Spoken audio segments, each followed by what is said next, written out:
Okay, now let me introduce you to some of the components outside the electrical control cabinet of the REXON TYA series oil purifier. This is a pointer pressure gauge, this is also a pointer pressure gauge, and this is a pointer vacuum gauge.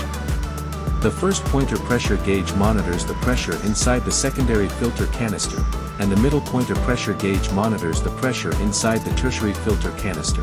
This allows us to visually monitor the pressure inside the filter canister on the electrical control cabinet, allowing us to determine whether the filter element needs replacement. The third pointer vacuum gauge monitors the vacuum level inside the vacuum tank.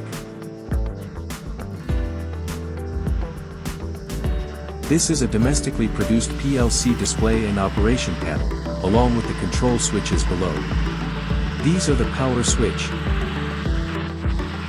power indicator, vacuum pump start switch and indicator,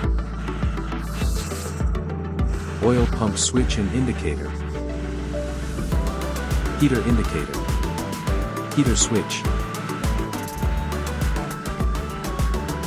alarm indicator, emergency stop switch, and the buzzer warning light above. These are all the components outside the electrical control cabinet.